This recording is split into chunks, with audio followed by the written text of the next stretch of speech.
Bom, gente, para iniciar aqui os trabalhos nesta quarta-feira, eu vou saudar do outro lado da tela o jornalista, pela primeira vez aqui no nosso Faixa Livre, Leandro Fortes. Leandro Fortes, bom dia. Bom dia, tudo bom? Você está me ouvindo, Anderson?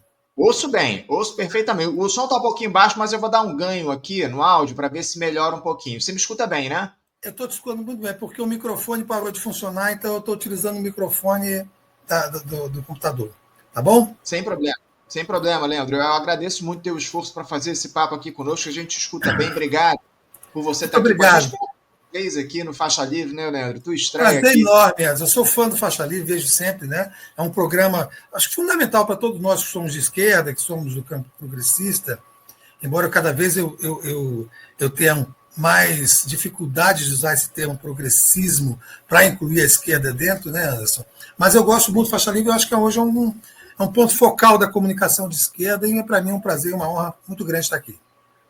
Honra nossa contar aqui com a tua presença. Obrigado pelas palavras, Leandro, para a gente falar um pouquinho sobre o cenário da política nacional, que não anda nada fácil, viu, Leandro? Porque a gente tem essa gestão do presidente Lula de amplíssima aliança, já com um pouco mais de 2 anos de mandato, ultrapassando a metade do governo, em meio aí uma série de questões importantes. Uma gestão que se coloca, pelo menos na minha avaliação, adotando políticas de centro-direita. É o que a gente tem nesse momento, dialogando muito de perto com a lógica neoliberal no nosso país, ainda que haja avaliações distintas disso. Há gente que caracterize esse governo como de centro-esquerda. O fato, Leandro, é que o presidente Lula vem sofrendo aí um processo de perda de popularidade. A gente tem observado aí as pesquisas dos institutos ao longo dos últimos meses, inclusive saíram duas na semana passada do Quest e do Datafolha, tratando aí dessa perda de popularidade do presidente que se amplia, e o governo tem tentado ali tomar algumas iniciativas para reduzir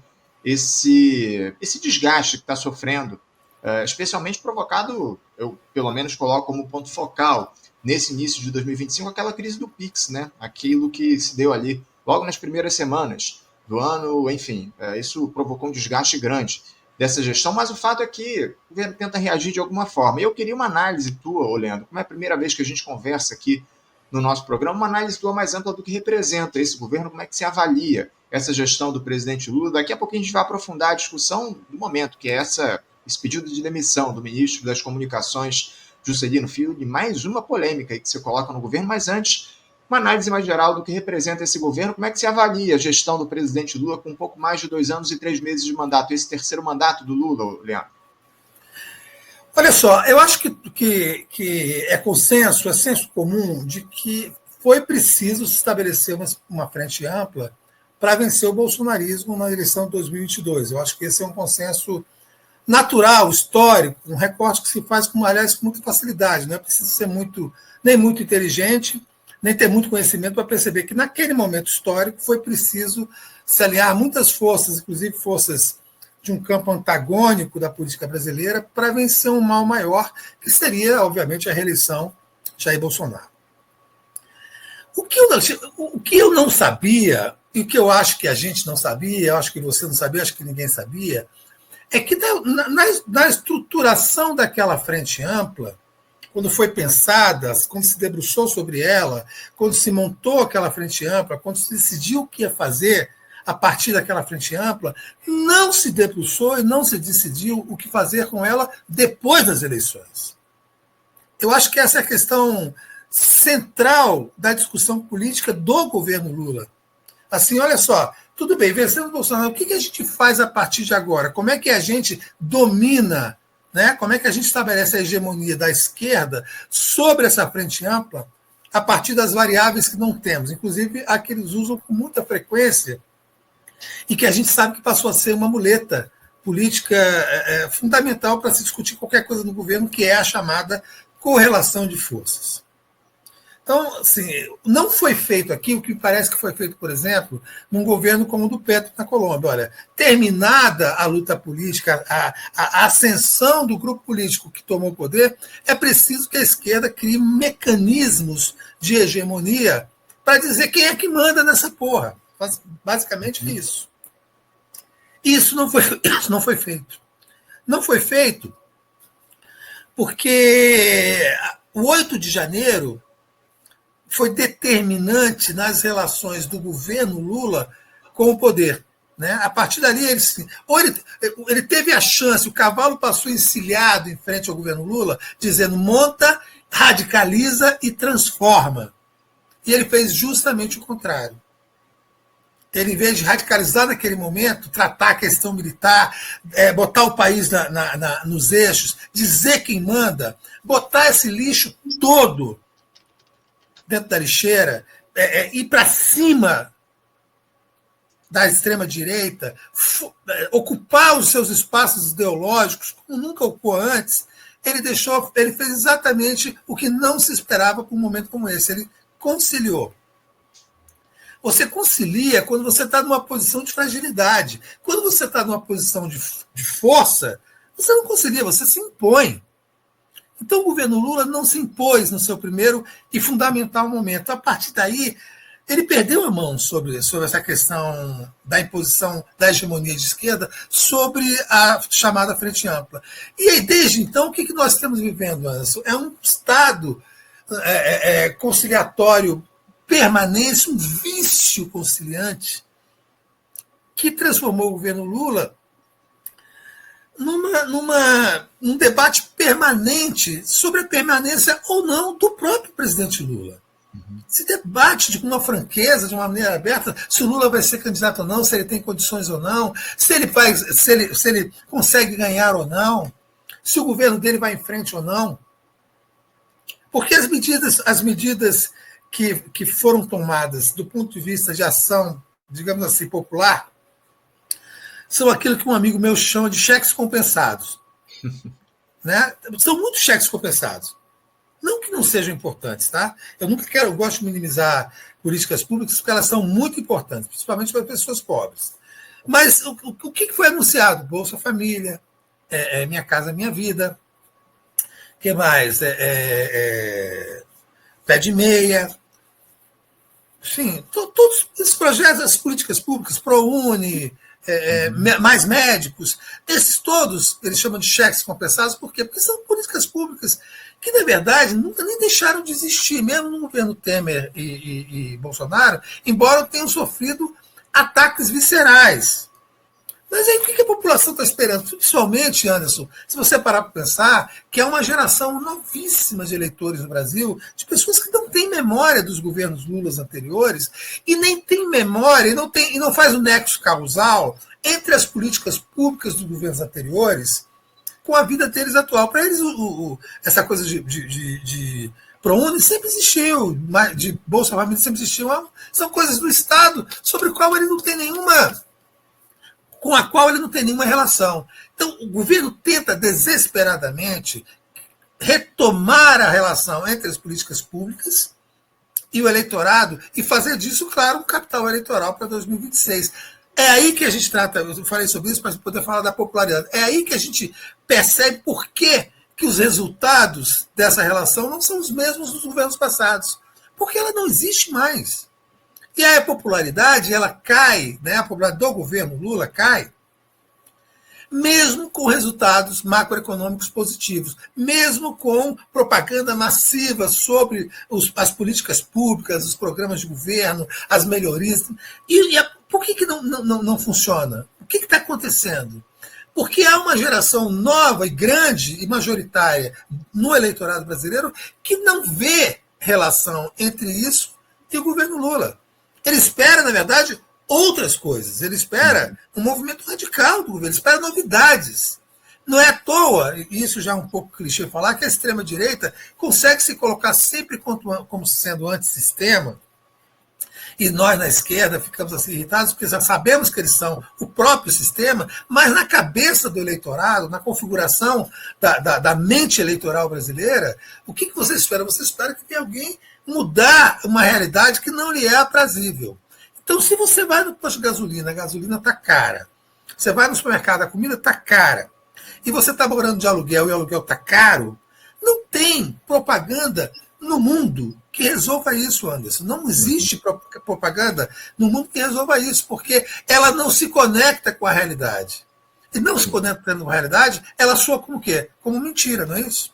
É isso. Leandro, me permita, eu achei muito interessante essa tua primeira análise a respeito do 8 de janeiro, porque a gente bateu muito na época em que o governo conciliou, que o governo não tomou uma atitude mais efetiva em relação aos militares, aquela turma que tentou um golpe de Estado aqui no nosso país. Você acredita que caso o presidente, caso o Lula tivesse tido uma postura mais corajosa em relação aos militares, mandado lá um sem número de oficiais para a reserva, nomeando novos comandantes para as Forças Armadas, você acredita que a partir de uma postura, de uma iniciativa como essa, a lógica da governabilidade poderia ter se alterado? Você acredita que o Lula conseguiria, de alguma forma, governar ou trazer o povo para dentro do Palácio Planalto e deixar os acordos de gabinete de lado?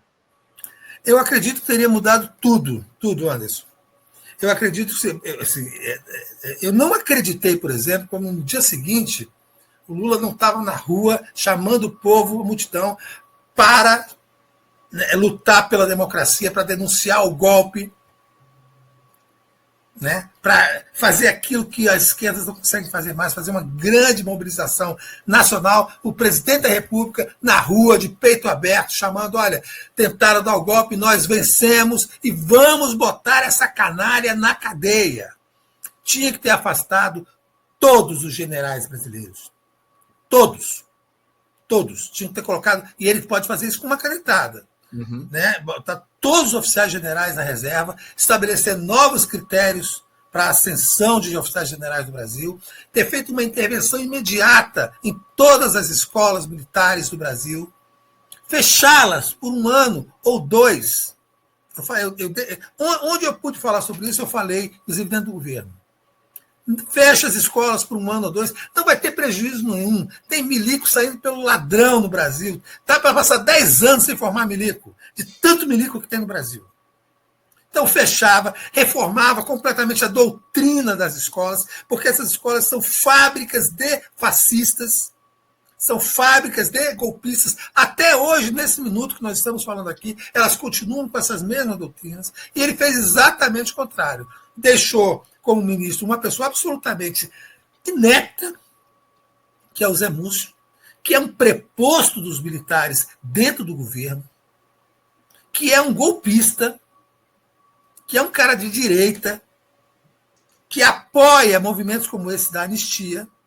Então, assim, em vez de pegar e matar a cobra, arrebentar a cabeça da cobra, deixaram ela voltar para o mato. Então, e ela voltou, está se criando, né? Se criou um clima que você não consegue mais fazer mais nada em relação à questão militar. Mas eu gostaria de dizer uma coisa, Nelson. A questão militar, ela não existe por si só.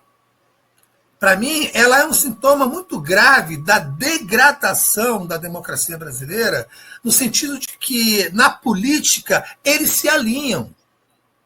Assim, se vier um novo golpe, a gente tem que estar sempre esperando um novo golpe, porque ele vai vir em algum momento. Né? Em algum momento eles vão se reorganizar, se refortalecem, eles têm dinheiro e vão tentar um novo golpe. Eles viram sempre com os militares. Sempre com os militares. Sempre. Se não houver a tutela militar sobre golpe, não há golpe. E 8 de janeiro, assim, havia tutela militar e eles fracassaram. Por isso que era a chance de você modificar, porque eles estavam derrotados. Eles estavam no chão, acabados. Uhum. E o que aconteceu? Se estendeu esse processo, se fez uma conciliação, estúpida, a meu ver, se estendeu esse processo, e hoje o que nós vemos? Até hoje, o Bolsonaro, agora que o Bolsonaro foi denunciado, que o processo dele começou. Agora que os militares foram denunciados, os processos começaram. E começaram em 2025, isso vai atravessar 2026. Já há um movimento pela anistia, um movimento que começou com uma coisa ridícula nesse sentido, mas se você reparar, Anderson, está ganhando força. Uhum. Ontem eu recebi uma informação, eu vi à noite, depois fiquei de ver de manhã, esqueci de ver agora, talvez você possa até me orientar, de que o deputado Chico Alencar já está falando em melhorar, em diminuir a pena. Chico Alencar do PSOL diminuir a pena da moça do batom. Me permita, claro. Chico conversou com a gente aqui ontem no programa. Eu tive com o Chico aqui ontem no Faixa Livre e ele admitiu a possibilidade de se rever as penas lá no Supremo Tribunal Federal desses chamados bagrinhos, dessa turma que teve lá em Brasília fazendo o quebra-quebra, enfim, ele acredita que pode haver sim uma dosimetria equivocada em relação a essas figuras, e ele defendeu isso, inclusive, aqui no programa de ontem. Curiosamente, não sei nem se pegaram essa fala dele aqui no programa, mas o fato é que ele esteve aqui e fez essa defesa de uma possível revisão das penas desses peixes pequenos, esses que estiveram lá em Brasília realizando quebra-quebra. Ele disse isso aqui ao vivo para a gente ontem. Pois é, isso, a meu ver, é uma tragédia. Uma tragédia. Uma tragédia do ponto de vista político, do ponto de vista ideológico, e é muito simbólica da nossa derrota, né, nacional em relação aos temas que nos afetam. Não existem bagrinhos.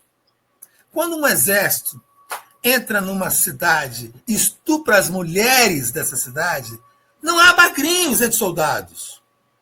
Há estupradores. Quando uma horda de fascistas que passaram 40 dias pedindo golpe militar, implorando por tortura, em frente ao quartel, sai e essa horda vai e distrai a Praça dos Três Poderes, não existem bagrinhos, Anderson. Essas pessoas têm que ser encarceradas, se possível, como focinheiras, para o resto da vida. Não existem bagrinhos nessa história. Não existe batom nessa história. A dosimetria não pode ser discutida por leigos. E olha, eu sou um admirador profundo do Chico Alencar, isso aqui é um dos políticos que eu mais admiro no país, mas dosimetria não pode, nem deve ser discutida por leigos, muito menos por um deputado federal, porque passa a impressão de que qualquer um pode fazer isso. Dosimetria é discutida por quem está julgando, por juízes, por magistrados, dentro dos parâmetros estabelecidos pela lei. No momento que você abre, e aí você vai... Eu te pergunto, Anderson, você vai rever as penas das centenas de milhares de mulheres pretas, pobres, que estão encarceradas nos presídios brasileiros, porque foram pegos com 100 gramas de maconha, com 20 gramas de maconha? Elas não têm filhos, que estão sozinhos e vulneráveis, em situação muitíssimo pior do que os filhos dessa canalha? Não estão? Não são crianças que estão largadas em morros, em favelas, em comunidades, vivendo na miséria, sujeitas a todo tipo de violência, porque as mães estão presas? Vão também mudar a dosimetria dessas mulheres? Não vão. Essa é uma discussão de classe sobre a qual, me perdoe Chico Alencar, ele jamais deveria ter entrado.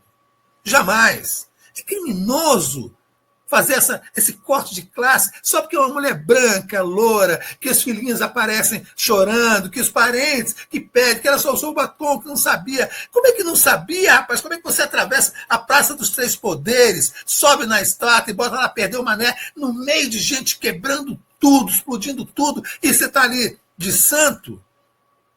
Se nós não podemos admitir que gente de esquerda caia nessa conversa mole. Essas pessoas têm que pegar 15 anos de cadeia mesmo, para que nunca mais aconteça. Nunca mais. O crime que eles cometeram é muitíssimo grave. É muito grave. Então, essa discussão, aí quando eu vejo isso, começa a própria esquerda a amolecer, eu perco as esperanças, viu, Anderson? Eu tenho uma vontade, às vezes, de me recolher por causa dessas coisas, sabe?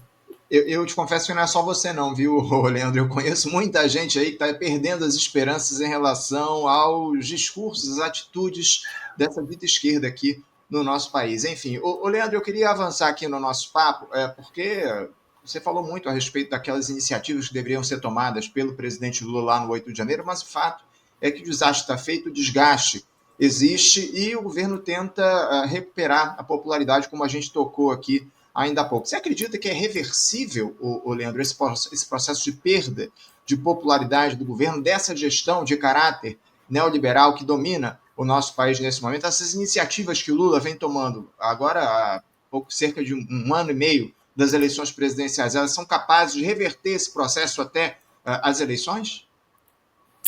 Eu acho. Conhecendo o processo político e conhecendo como funciona o processo político do PT e do Lula e os movimentos das nossas classes dominantes, assim, eu não vejo a impossibilidade do Lula conseguir reverter essa situação, desde que tome as medidas corretas. O que eu tenho dito sempre, Anderson, e nem sempre concordam comigo, ainda bem, é de que para sair vitorioso, Lula tem que derrotar o Haddad. Uhum. E eu gosto de dizer também o seguinte: eu não tenho o Haddad como um inimigo, tá? Não vejo o Haddad como um inimigo do povo, nem acho que ele acorde todo dia e pensa, hoje vou fazer uma grande sacanagem e tal. Não é nada disso. É porque já se provou que a maneira como a política econômica é conduzida, a forma como ela é colocada, a configuração que se deu para a construção, ela não funciona.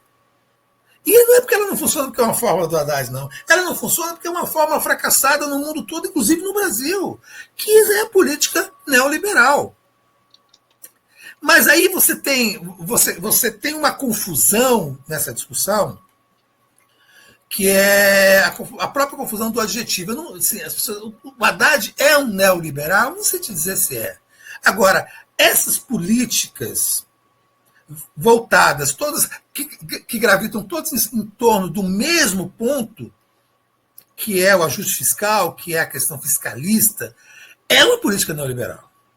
Isso não é. Assim, eu não sou economista, mas eu posso falar isso a partir de tudo que eu vejo, que eu leio, que eu sei. É claro que é. O centro, né? O centro emissor é neoliberal, que é a questão da austeridade, do ajuste fiscal.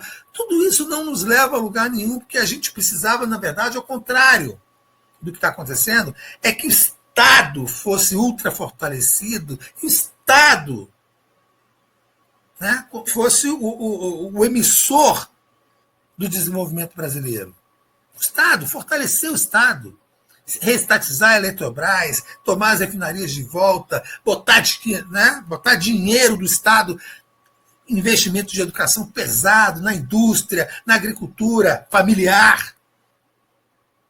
E não, você faz uma aposta neoliberal nessas coisas, nessas medidas que somam para a população como coisas até esotéricas, né? Vamos aumentar os juros, diminuir os gastos. As pessoas não compreendem isso, porque elas já ouviram isso tanto tempo, desde, sei lá, do Sarney, você ouve essas coisas, e isso não traz, de fato, desenvolvimento para o país.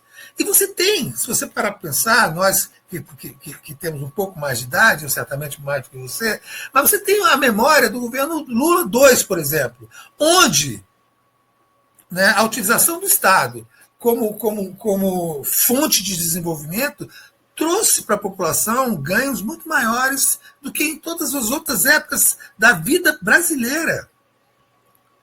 Eu não estou dizendo que precisa repetir a mesma forma, mas você não precisa fugir dela desesperadamente, como o governo fez, criando o arcabouço fiscal. Porque na hora que você limita, né, o teto, na hora que você dá um teto para os gastos, você está dizendo, você não vai crescer, daqui você não passa. Isso aqui não vai funcionar, isso aqui eu não posso fazer. Tá? E no momento que nós temos ações antipopulares, como a questão do corte do BPC, como a questão do corte do abono salarial, e principalmente no teto de salário mínimo, uma coisa que, olha, se me falassem isso antes das eleições do Lula, a gente talvez tivesse que montar um movimento nacional para impedir que isso acontecesse, que a ideia fosse colocada em pauta. Aí você coloca que o salário mínimo só pode crescer 2,5%, não importa quanto a economia cresça. Você bloqueia o crescimento do salário mínimo, e nós sabemos, nós todos, que somos jornalistas, cidadãos, e os economistas nos ensinam mais, de que se você aumentar o salário mínimo, aumenta o volume de capital na economia, as pessoas passam a comprar mais. Foi o grande sucesso do governo Lula e Dilma, era o aumento real do salário mínimo, as pessoas passam a ter mais dinheiro. Outros parâmetros para compra, para estabelecimento de preço, de valor. E aí a primeira coisa que faz é estabelecer um teto para o salário mínimo. Está errado. Assim, e dizer que está errado não significa necessariamente que você quer que, fora Lula, acabe, o governo caia, vai todo mundo. Não, está errado. O que custa se debruçar sobre uma questão e falar, não, aqui está errado. Mas aí o que acontece? em vez de dizer que está errado, o governo, no caso do Ministério da Fazenda, Haddad, ele cria um ambiente de cooptação para dizer que está certo. E dentro do nosso campo, isso que eu acho mais grave. Eu já vi dentro da chamada mídia progressista essa ordem unida para defender, sobretudo, a questão do teto do salário mínimo, que é, para mim, um tiro no coração, Anderson. Não, deixa eu explicar para vocês. Quer dizer, os sábios da montanha explicando para os ignorantes. Deixa eu explicar para vocês. O Brasil não cresce mais do que 2,5% normalmente. Então tá bom demais. Olha que coisa maluca. Não dá nem para dizer que é um tiro no pé, é um tiro no peito, como você mesmo disse aqui para a gente, né, ô Leandro? A grande verdade é essa, o estabelecimento do teto de crescimento aí do salário mínimo a partir dos limites estabelecidos pelo arcabouço fiscal é um negócio inacreditável. Ô Leandro, o fato que a gente tem uma gestão que adota políticas de caráter neoliberal de maneira cada vez mais intensa, eu queria saber de você, o que nos levou a esse ponto? Por que a gente chegou até aqui, esse desgaste da esquerda, de desmobilização das bases, a defesa de políticas de caráter neoliberal por parte do dito campo progressista? O que produziu esse cenário de total desalento dentro da esquerda, Leandro? O abandono do ideal socialista. O abandono do ideal do socialismo. O abandono da ideia de que é preciso fazer uma revolução brasileira. O abandono da ideia de que você só vai mudar essas estruturas, essas relações econômicas e sociais, havendo uma ruptura real dentro da sociedade brasileira. A esquerda brasileira, e não só o PT, em geral, capitulou ao fim da história. Não, quer dizer, não há outro modelo, além desse modelo da democracia liberal, e esse modelo da liberal economia, mesmo do neoliberalismo. Portanto, a nossa luta não é modificá-lo mais. A nossa luta é reformá-lo. Quando eu falo assim, a esquerda pensando, né? Se a esquerda capitulou, abandonou o ideal do socialismo, abandonou o ideal revolucionário. E revolução não é só pessoas nas ruas com armas tomando o Palácio do Inverno, tá? A revolução é ser uma ruptura geral nessas relações sociais e econômicas para colocar na agenda, né, do Estado o trabalhador brasileiro. Então, no momento que você abandona o ideal socialismo, você abandona a linguagem, você fala mais em... Quem é que você vê na esquerda, no PT, falando em mais-valia, imperialismo? Ninguém. Nós falamos, incomodamos, e às vezes as pessoas ficam irritadas e tiram, inclusive, fazem deboche sobre isso. Mas esse aí é o problema. Olha o que está acontecendo. Olha o movimento hoje violento do imperialismo estadunidense sobre o mundo. O que está acontecendo é um movimento clássico do imperialismo, uma vez acuado, uma vez sob ameaça das circunstâncias. O imperialismo está vindo com toda a força, com todo o seu poder, ameaçando o mundo. Porque o que o Trump está fazendo não é uma guerra comercial. A guerra comercial, ela é um instrumento para o que ele quer de verdade, que é uma guerra militar. Ele quer um confronto. O que ele está escalando com a China é um confronto militar. Ele quer uma grande guerra planetária. Ele quer uma terceira guerra mundial. Porque o que foi a Primeira Guerra Mundial, o que foi a Segunda Guerra Mundial, foram guerras do imperialismo. Foram guerras para ajustar os poderes do imperialismo.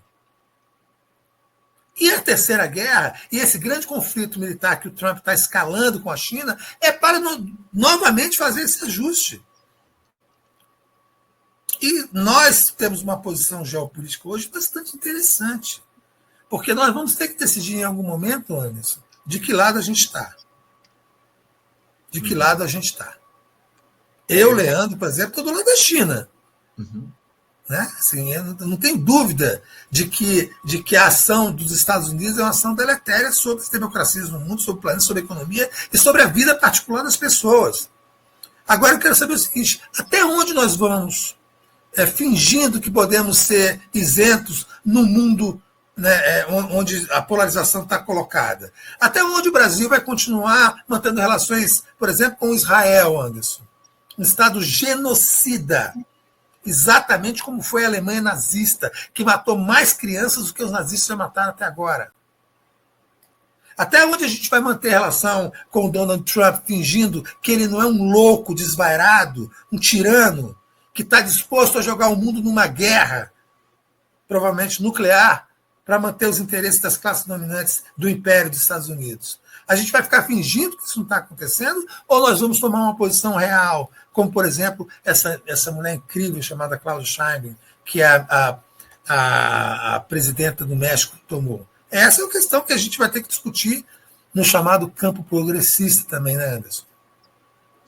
Sem dúvida alguma. É importantíssimo você ter citado a Claudia Sheinbaum, presidente do México, que ela tem tomado iniciativas de muita coragem diante dessa figura deletéria que é Donald Trump, que na tua avaliação está buscando aí um conflito global, essa terceira guerra que você acredita que o Donald Trump tenta colocar a partir das iniciativas que ele tem tomado, esse tarifaço aí em relação à China, que, aliás, daqui a pouco a gente vai discutir os efeitos econômicos desse tarifaço aqui no programa com a presença do professor Miguel Bruno. A gente analisou ontem isso pelo aspecto da política internacional e daqui a pouquinho a gente vai falar isso, a respeito disso em relação à economia. Ô, Leandro, eu queria trazer também para a discussão esse ato que a gente teve do bolsonarismo no último domingo, lá na Avenida Paulista, que reuniu cerca de 50 mil pessoas, no pedido aí de anistia aos golpistas, a turma lá do 8 de janeiro. A gente teve alguns analistas ao longo dessa semana e gente dizendo que há uma ampla desmobilização política no país, inclusive por parte da extrema-direita. Até o Rudari esteve aqui dizendo que a própria extrema-direita não tem mobilizado ao longo desses últimos tempos como já tivemos. Que a esquerda está absolutamente desarticulada, não há dúvidas em relação a isso, né, Leandro? Agora, isso também se dá do outro lado do espectro? Você enxerga essa desmobilização diante dos dois últimos atos convocados pela turma do Jair Bolsonaro aqui no Rio de Janeiro, que teve ali perto de 20 mil pessoas, e agora lá em São Paulo, no último domingo, com 50 mil pessoas participando dessa mobilização? Você acha que a extrema-direita também está desarticulada? Eu acho, na verdade, que quem está desarticulada é a burguesia brasileira, assim, a classe média, no sentido, digamos, essa audiência que vem frequentando as ruas nos últimos anos. A extrema-direita, assim, esse núcleo duro de pessoas completamente fanatizadas e imbecilizadas, eu acho que elas continuam muito bem amalgamadas e são fáceis de ser mobilizadas.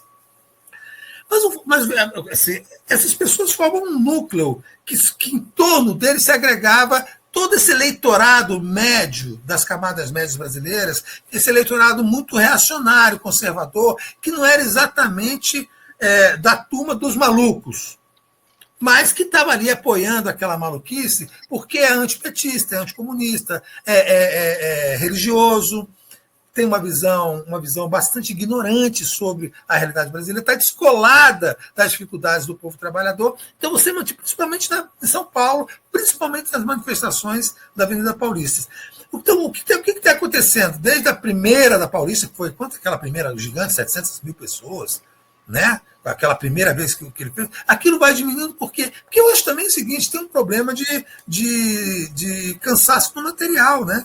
São as mesmas pessoas fazendo os mesmos discursos, falando as mesmas atrocidades. Aí o cara diz, para ouvir isso, eu nem preciso ir lá, eu ouço daqui, apoio, tudo bem, se vier a eleição, eu voto no Tarcísio, vou continuar votando no Bolsonaro, mas não vou para a rua para, de novo, as mesmas maluquices, aquelas mesmas entrevistas nas ruas, aquelas mesmas gafes, o Magno Malta cheio do pau, o Malafaia gritando, o Bolsonaro completamente fora de si, a Michele convocando os evangélicos. Então, vai havendo... Tem uma hora que isso satura, né? Então, eu acho que não é exatamente desmobilização por conta dos pontos que são defendidos. Eu acho que as pessoas, que essa maioria bolsonarista continua do jeito que era. Só que eu acho que é um desgaste de cansaço mesmo, de ir para as ruas para ouvir e falar a mesma coisa, e assim, já sem esperança de resolver essa história, por exemplo, da inelegibilidade. A inelegibilidade do Bolsonaro não vai ser resolvida nas ruas. Não tem pressão de rua que resolva isso, né? O processo criminal já se iniciou. já está no STF, então vai ser um processo que, sinceramente, eu não vejo como ele não ser condenado. Se ele não for condenado, aí, Anderson, se o Bolsonaro não for condenado, aí vai ter que haver, de alguma maneira, nem que seja à força, na chibata, uma enorme manifestação popular em relação a isso, porque isso aí será o fim do país como instituição nacional, como Estado nacional. Você imagina se depois de tudo isso o Bolsonaro é absolvido? E assim, parece uma loucura, mas nós estamos acostumados com loucuras, né? Você viu que o inquérito da Polícia Federal sobre a falsificação das certidões de vacina foi arquivado sob a alegação de que as provas eram frágeis. É mentira. E eu desafio qualquer um a me mostrar que não é mentira. Porque eu li o inquérito todo, eu conheço delegados que participaram. É um inquérito absolutamente incrível pelo número de provas, pela qualidade das provas, pelo transbordo de provas. Então eu fiquei muito de orelha em pé com aquela história, porque me parece que a ideia do PGR talvez seja centrar só na história do golpe. Porque vem aí também a questão das joias, hein? Leandro, eu te confesso, me permita, não só a questão das joias, essa questão do cartão de vacina, mas principalmente as mais de 700 mil mortes que a gente teve durante a Covid-19 aqui no nosso país, que tem a participação direta do Jair Bolsonaro. Ninguém mais fala sobre isso, né, Leandro? Não, mas é porque é o seguinte. Desculpa te interromper. Mas é o seguinte, Anderson, se a gente pelo menos pode se prender a inquéritos formais. Inquéritos que foram encaminhados para denúncia no PGR. Tem 3. Um pulou na frente de todo mundo, que foi o do golpe. Uhum. Mas tem da certidão de vacina e tem das joias, que também é um inquérito incrivelmente cheio de provas, fotos, documentos, relatos, tem tudo, é para condenar, como era da vacina. Então, eu estou curioso para saber o que vai acontecer com essa história do inquérito das joias, porque se ele for derrubado também, me parece que a estratégia é centrar num único projeto, numa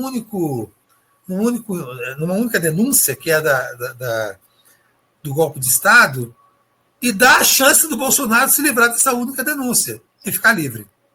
Porque ele não vai ter outros inquéritos, não vai ter outras denúncias para resolver.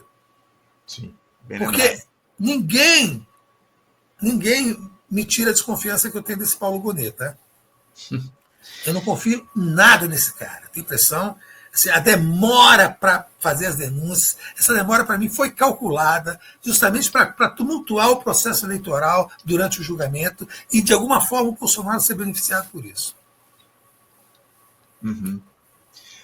Leandro, eu queria trazer aqui para o nosso debate, estou aqui de olho no relógio, nosso tempo está acabando, mas eu queria dialogar a respeito do que a gente teve aí no dia de ontem, né? Porque a Procuradoria-Geral da República denunciou o ministro das Comunicações, Juscelino Filho, por suspeita de desvio de emendas parlamentares no período em que ele era deputado federal. A acusação foi apresentada ao Supremo Tribunal Federal, que vai decidir se o ministro se torna ou não réu. Essa é a primeira denúncia apresentada pela PGR contra integrante do primeiro escalão da gestão Lula nesse mandato. Juscelino foi indiciado em junho do ano passado pela Polícia Federal pelos crimes de organização criminosa, lavagem de dinheiro e corrupção passiva. Esse inquérito trata lá de suspeitas de desvio de emendas parlamentares para a pavimentação de ruas de Vitorino Freire, que é uma cidade no interior do Maranhão. Esse município era comandado pela sua irmã, a Luana Rezende, que chegou a ser afastada do cargo à época no curso dessas apurações, mas retomou o mandato após a decisão do Supremo Tribunal Federal. Após essa denúncia ontem que surgiu da Procuradoria-Geral da República, o próprio Juscelino Filho pediu demissão do cargo, entregou lá a sua carta de demissão ao presidente Lula para tentar minimizar lá o desgaste do governo, mas ao que me parece esse estrago já está feito, né, Leandro? Essa aqui é a verdade. Algo que já se esperava, inclusive, Leandro, até demorou a acontecer, um caso de suspeita de corrupção envolvendo uma figura que representa o fisiologismo e tem lugar nesse governo. O que a gente pode dizer sobre essa denúncia da PGR contra o agora ex-ministro das Comunicações, Juscelino Filho, Leandro? E como é que você vê a postura do governo federal em relação a essa figura para lá de questionável, né? Antes, Desde que cheguei em Brasília, estou em Brasília há 35 anos, e passei pelo menos 25 anos dentro do Congresso Nacional trabalhando, né, como repórter. E eu sempre fazia essa pergunta, que é uma pergunta muito constrangedora do ponto de vista institucional, e de certa forma é irônica. Por que o Juscelino Filho, com essas acusações, não serve para ser ministro, mas serve para ser deputado? Né? Por que o Congresso Nacional abriga com absoluta tranquilidade um deputado federal, um parlamentar, acusado de crimes graves? Olha, os crimes contra o Juscelino Filho são crimes da oligarquia nordestina da República Velha. O que é? É apropriação do patrimônio público dentro da esfera privada. Pura e simples, ele construiu uma estrada, como fez o Aécio Neves em Minas Gerais.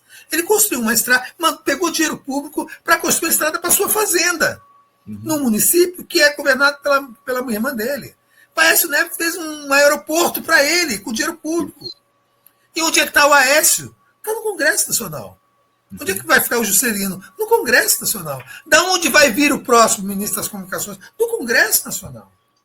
Você entende por que é preciso, mais do que revolucionar a economia, revolucionar as relações sociais e políticas no Brasil? E isso não se faz com conciliação? Isso não se faz com conciliação.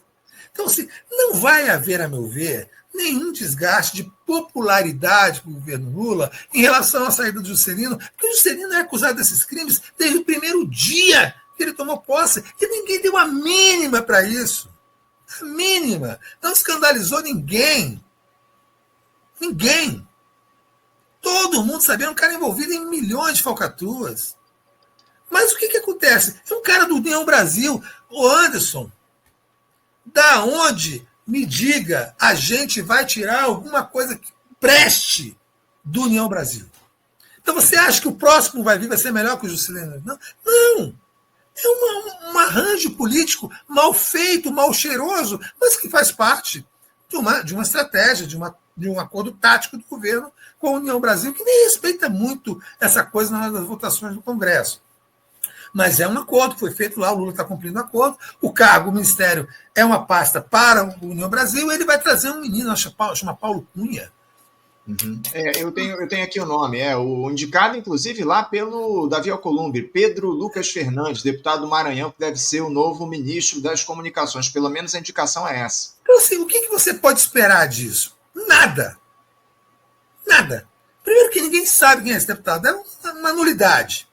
Como é o Juscelino? Uma nulidade absoluta, que foi buscado por ser uma nulidade mesmo, para ver se não dá trabalho, né? Se ocupa um ministério importantíssimo, como é o Ministério das Comunicações, e não dá trabalho, e mantém lá o acordo que foi feito com a União Brasil. Imagina, indicado pelo Alcolumbre.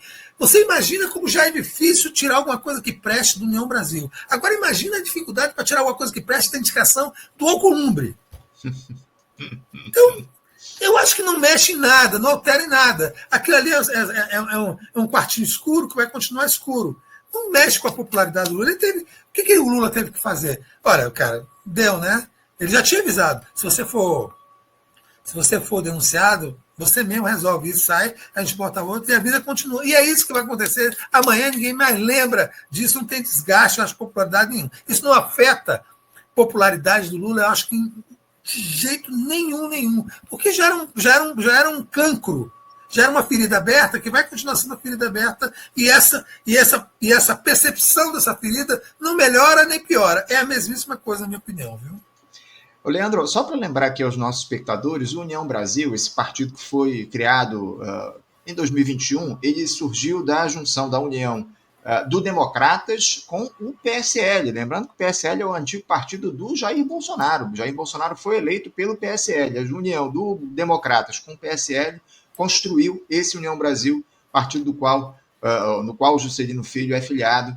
E o próximo ministro aí das Comunicações, ao que tudo indica, esse indicado aí pelo Davi Alcolumbre, o deputado Pedro Lucas Fernandes, lá do Maranhão, ele deve ser o novo ministro das Comunicações e também é do União Brasil. Para a gente fechar aqui o nosso papo, Leandro, você citou lá atrás esse abandono da esquerda dos ideais revolucionários. Eu também tenho avaliado isso como algo muito preocupante diante do cenário, ainda mais nessa dita polarização que está colocada. Eu acho que, acima de tudo, a esquerda deveria partir para cima nesse momento e não recuar, como a gente tem visto. Num momento onde a gente tem uma extrema-direita muito fortalecida, eu acho que era um momento histórico onde a esquerda deveria se posicionar e se colocar como alternativa, mas não é o que a gente tem. Mas, ainda assim, você acredita que o nosso campo, o campo dito revolucionário, tem capacidade para construir, para levar o seu projeto à frente? Há espaço para o avanço de um projeto que tem o protagonismo das massas trabalhadoras aqui no nosso país, Orlando? Tem, eu acho que tem todas as condições. Tem todas as condições. Desde que na régua a ser medida, nós temos números de vereadores, deputados, e se temos fundo partidário, e se a gente vai funcionar dentro da lógica, né, pequeno-burguesa da política brasileira. Eu acho que há as condições, a gente nunca pode duvidar de um pequeno grupo de revolucionários, né? A história mostra isso, um pequeno grupo de homens e mulheres com determinações revolucionárias de tomar o poder, de chegar, de fazer uma revolução. Isso pode acontecer desde que seja, né, de forma organizada, que a gente consiga se organizar. E, aliás, viu, Anderson, eu tenho a impressão que nós estamos organizando. Impressão não, sei que nós estamos nos organizando. Nós que temos um pensamento, assim, digamos, revolucionário. É difícil até explicar o que é um pensamento revolucionário, porque o nível de ignorância é muito grande, principalmente nas redes sociais. E há uma determinação dessa esquerda não revolucionária, dessa esquerda liberal, de sufocar esse discurso, até quando ele se impõe, como é, por exemplo, a discussão da escala 6x1. O que é a discussão da escala 6x1? É uma discussão sobre mais-valia, sobre alienação. É uma discussão marxista. Anderson. Assim, e em vez de pongar nesse bonde, de montar nesse cavalo, e fazer disso um objeto de luta poderosíssimo. Por exemplo, o PT não fez isso, o governo não se interessou em fazer. Pelo contrário, se iniciou um movimento para reduzir o impacto dessa discussão, já que ele é real e que afeta a classe trabalhadora no seu espectro político mais amplo, da direita à esquerda, de transformá-lo numa luta menor. Em vez de ser 4x3, já aceitar ser 5x2, entendeu? E olha só, a discussão é 4x3. Porque 5x2, tem muita gente que já está em 5x2. Sim. E mesmo assim não é o melhor dos mundos. O melhor dos mundos, e é incrível como já que a gente falou em Marx, a definição principalmente de Engels sobre ideologia, ela é fundamental para a gente compreender o que está acontecendo. Né? As classes dominantes, como dominam também a ideologia, elas colocaram na cabeça das pessoas de que é ruim para elas trabalhar 4x3, de que elas serão chamadas de vagabundos, de que o país não vai crescer, de que elas não vão ser felizes. E é justamente o contrário. Mas se a gente tivesse emanando esse poder a partir do governo, por exemplo, do Lula, que o Lula é o cara assim, se ele pega uma bandeira e leva essa bandeira para a janela, muita gente vai atrás. Lula é uma liderança política, é um líder político importantíssimo. É o maior que nós temos no país hoje. Então, se ele pega essa bandeira e fala, olha, eu queria falar, hoje eu vou, chama a cadeia nacional, eu quero falar com você sobre essa questão do 6x1. Não é anunciar medidas, é conversar com a população. Eu quero pensar, eu acho importante, o governo vai apoiar, eu apoio, realmente é escravizante, é uma herança escravocrata, acaba com a vida das pessoas, os filhos não conhecem os pais, todo mundo é infeliz. Vamos mudar isso? Vamos discutir isso nacionalmente? Uhum. Mas como o vício conciliante já está impregnado nas discussões, assim, nem levanta essa bandeira, porque já sabe que vai ter que falar isso com os bancos, com a Faria Lima, com os empresários, com o agronegócio. Fala assim, não vou mexer com isso, porque eu estou conciliado com essa gente, não posso mexer em nada que trabalhe essa conciliação. E sobra para quem? O trabalhador. Né? Leandro, o presidente Lula é a principal liderança política do país e, infelizmente, ele não toma uma iniciativa no sentido de mobilizar a população. A gente vem levantando isso aqui há anos no programa Faixa Livre, está mais de 3 décadas no ar. A gente questiona sempre essa necessidade do Lula se impor enquanto liderança político e de liderança popular, mas infelizmente a gente não tem isso que a gente vê, infelizmente, é a lógica da conciliação sempliana. Leandro, eu estou de olho no relógio, você tem um compromisso agora às 9h, eu quero agradecer demais a tua presença aqui com a gente no programa, muito obrigado por essa tua primeira participação, espero que a gente possa se encontrar outras vezes aqui no Faixa Livre, um ótimo debate aqui, uma ótima conversa contigo. Obrigado, viu, Leandro? Obrigado, Anderson, prazer enorme falar com você, muito obrigado à audiência Faixa Livre, um prazer, viu? Tchau, tchau. Um abraço forte, até a próxima.